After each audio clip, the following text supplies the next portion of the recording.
Salut tout le monde, j'espère que vous allez bien. Donc comme prévu, je vous avais proposé un petit peu de partager des choses avec vous, histoire de s'occuper. Donc aujourd'hui, je suis en cuisine. J'ai décidé de faire deux tartes maison. Donc une à base de fruits de mer, de fondu de poireaux, un petit peu d'oignon. Là, je vais ajouter un brin donc de crème fraîche. Voilà, je vais prendre une cuillère propre. Donc une bonne cuillère, même deux même, parce qu'on est plutôt assez généreux. Voilà, ça c'est vraiment la base pour conserver un petit peu donc les fruits de mer et surtout les poireaux assez onctueux. En assaisonnement, c'est pas compliqué. En fait, pour la cuisson, déjà, j'ai utilisé un petit peu de beurre et un petit peu d'huile d'olive. Pour l'assaisonnement, sel, poivre. Donc, en sel, moi, j'aime bien celui-ci, le Reflet de France, donc sel de Guérande. Voilà, moi, je l'aime bien. C'est celui que je prends habituellement, poivre classique, voilà. Donc je vous disais, c'est le poivre, tout simplement. J'ai ajouté un petit peu de vin blanc. Donc pour la cuisson, je vous montre. Moi, il y a un truc que j'aime bien, c'est utiliser un peu de sauterne. Voilà. Pour tout ce qui est poisson, etc., franchement, c'est ce que c'est mes goûts à moi. Si vous ne connaissez pas, ben, essayez, parce que franchement, ça vaut le coup, surtout en cuisson, ça passe bien. Donc là, je vais laisser tranquillement, à feu très très doux. Là, ici, ce que j'ai fait, c'est que j'ai râpé tout simplement des carottes fraîches, j'ai émincé des oignons, que j'ai fait revenir avec un petit peu d'huile d'olive, pareil, un tout petit peu de beurre. J'ai mis des lardons de volaille, parce que moi, je mange pas de porc, donc je choisis la volaille fumée. Et j'ai également choisi de mettre un bouquet garni. Voilà, en assaisonnement, à part le bouquet garni, toujours pareil, sel, poivre, c'est tout. Voilà, donc je vous reprends juste après, quand je passe à la préparation de ma pâte maison.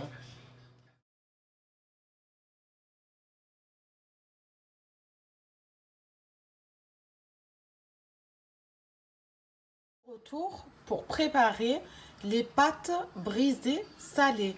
Donc pour ceci, je vais utiliser 500 g de farine pour deux pâtes, parce que je fais deux tartes salées. Donc 500 g.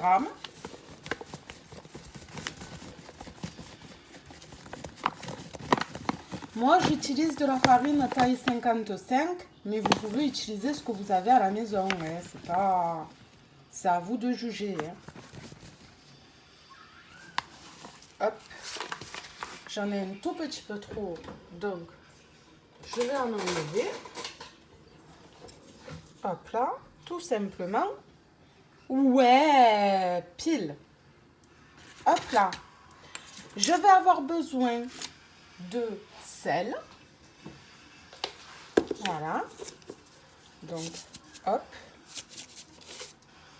Ensuite, je vais avoir besoin, donc, pour deux pâtes brisées salées, de 10 centilitres d'eau. Pour une seule, il vous suffira tout simplement de diviser les portions par deux. Donc 5 centilitres d'eau, 250 g de farine. Je vais avoir besoin pour deux pâtes de 2 jaunes d'œufs, pour une seule d'un seul. Et deux, là par contre du beurre, et on va en mettre donc 125 g de beurre pour 250 g de farine, 5 centilitres d'eau et un jaune d'œuf. Pour deux pâtes, je vais avoir donc besoin de 250 g de beurre pour 500 g de farine, 2 jaunes d'œuf et 10 centilitres d'eau. Voilà, et là le robot va travailler pour moi. Voilà, donc là pour l'instant, je commence par pétrir la farine et le beurre. Et ensuite, j'ajouterai les jaunes d'œufs et l'eau. Voilà, maintenant, donc, ma pâte est prête. Je l'ai coupée en deux à parts égales et j'en ai fait des boules qui vont aller passer une petite demi-heure au réfrigérateur. Pendant ce temps-là, je vais préparer donc mon appareil à tarte. Donc pour l'appareil à tarte, très simple. En fait, je vais utiliser un temps pour temps. J'utilise ma balance et en fait, je mettrai donc exactement le même poids de crème fraîche que d'œufs, sel, poivre. Voilà, donc là, j'ai beurré et fariné mon plat à tarte. J'ai étalé ma pâte. Je vais ensuite...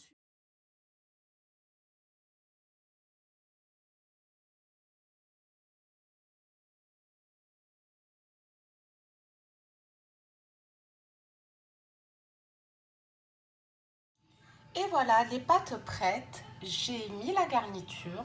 J'ai rajouté un petit peu de fromage parce que j'aime ça.